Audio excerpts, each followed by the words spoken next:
Welcome to today's game, everybody. Today we are doing Battles of Westeros, which is the combat board game of Game of Thrones, and we are going to be doing the scenario of Loosing the Den of Lions, which has Renly Baratheon versus Jaime Lannister. With Renly is Brienne of Tarth and Bryce Caron, and with Jaime Lannister are Kevin Lannister and Adam Marbrand. The Lannisters are being run by Lance, and the Baratheons are being run by Nathan. Let's hear from Nathan first, because he knows this world better than anybody. Well, except maybe George R.R. Martin. Hi, I'm Nathan from Vanaheim Studios and Iron Shield Arms. This selection of weapons that you can see here behind me is part of our training in Western martial arts that we do at the studio. Today we're playing Battles of Westeros, I believe, and I am controlling the Renly Baratheon force in the quest for the Iron Throne, the Battle of the Five Kings, really.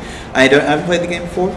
Not sure what to expect, not quite sure how the game mechanics are going to work. I'm guessing if it's a tabletop dice game, I'm going to want to probably keep my cavalry in the center. I know Renly's forces are really heavy. He has all the Knights of Storm's End and also from Highgarden, so I'm hoping I have a few lance and a few swordsmen that I can really keep a solid center and flank around with any extraneous foot units that I may have.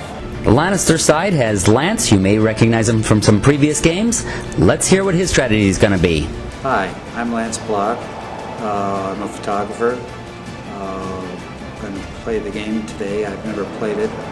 I'm the Lannister side. We're going to try to advance as a solid unit and not get piecemeal. And we're fighting heavy cavalry, which is a real tough nut to crack.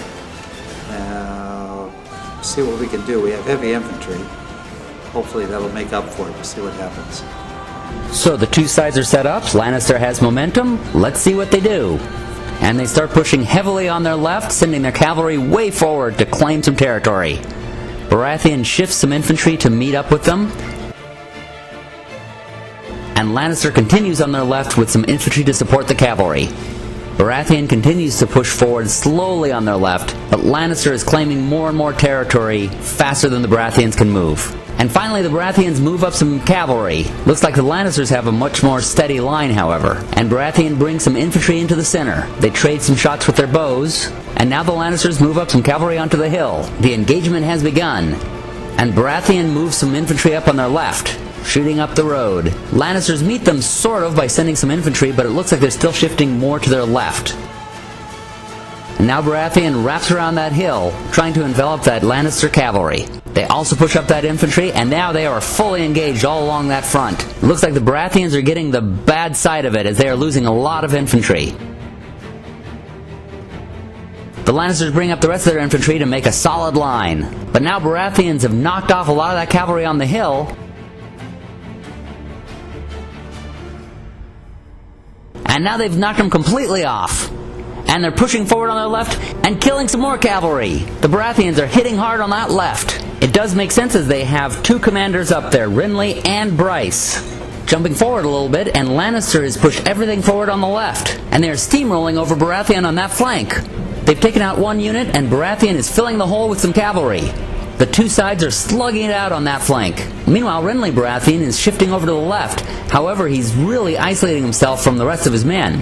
He may be vulnerable, but he's pushing back some Lannister infantry. And Lannister is continuing to cut him down on the left, all while keeping his line more or less in order. Baratheon answers by bringing forward some of his reinforcements under Brienne of Tarth. The slugfest continues in the left,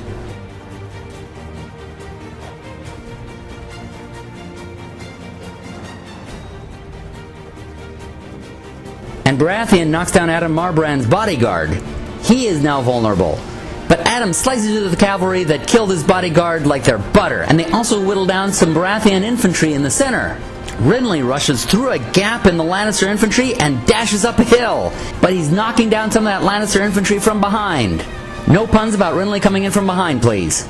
The Lannister infantry, led by Jaime Lannister himself, surrounds the hill, and they knock down Renly's bodyguard. He is alone and vulnerable on that hill. The Baratheons counter by taking Adam Marbrand out.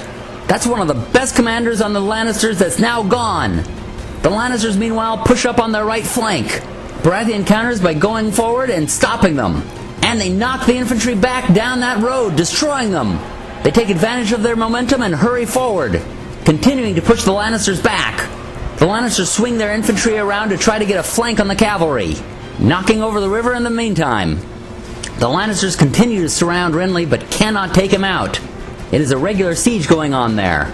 Jaime Lannister leads a charge onto the hill, and Renly escapes just in time. But now he is at the base of the hill while the Lannisters have taken it. Lannisters meanwhile push back on the right, and Baratheons push back again. It's just a meat grinder now on that flank.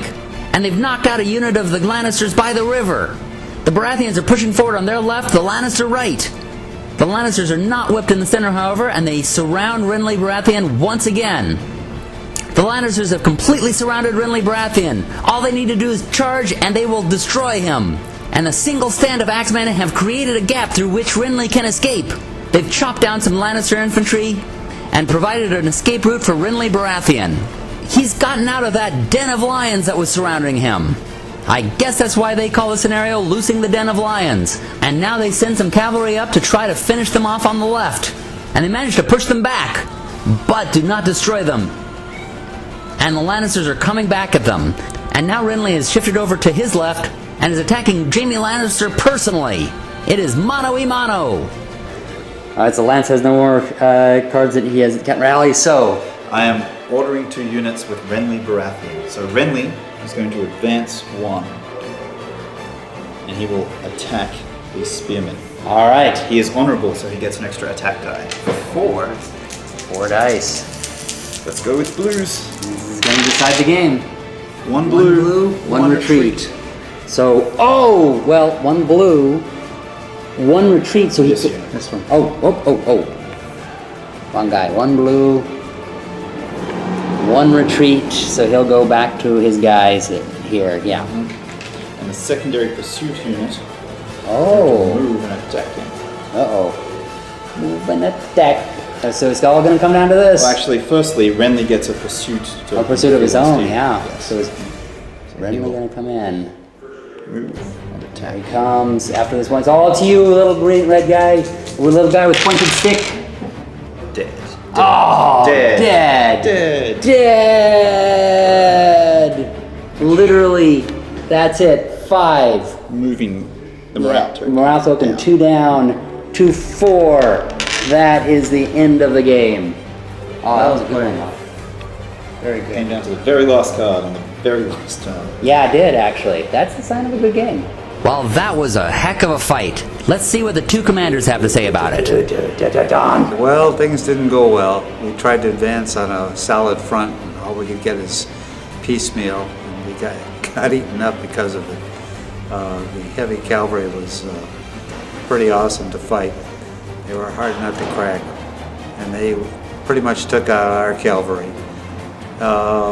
We only had heavy infantry, and they they got knocked out of the game pretty much by a card play that sent them running, and they never really got back in the game, which I think hurt us quite a bit. But we lost, and it was fun to play, and I think we had a good time, and I'd do it again. Yeah, I totally kicked his ass. I really didn't expect that to happen. No, just kidding. It was really close, right down to the very last 2 cards that I had. I didn't know what to expect.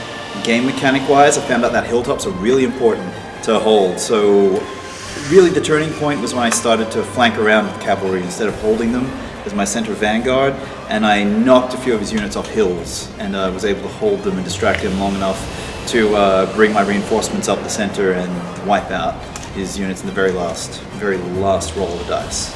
Well, that was a really good one. If you enjoyed it too, be sure to subscribe and like us here and on Facebook. Tell your friends about it. Enjoy our other mini videos, and happy gaming, everybody. Rhubarb.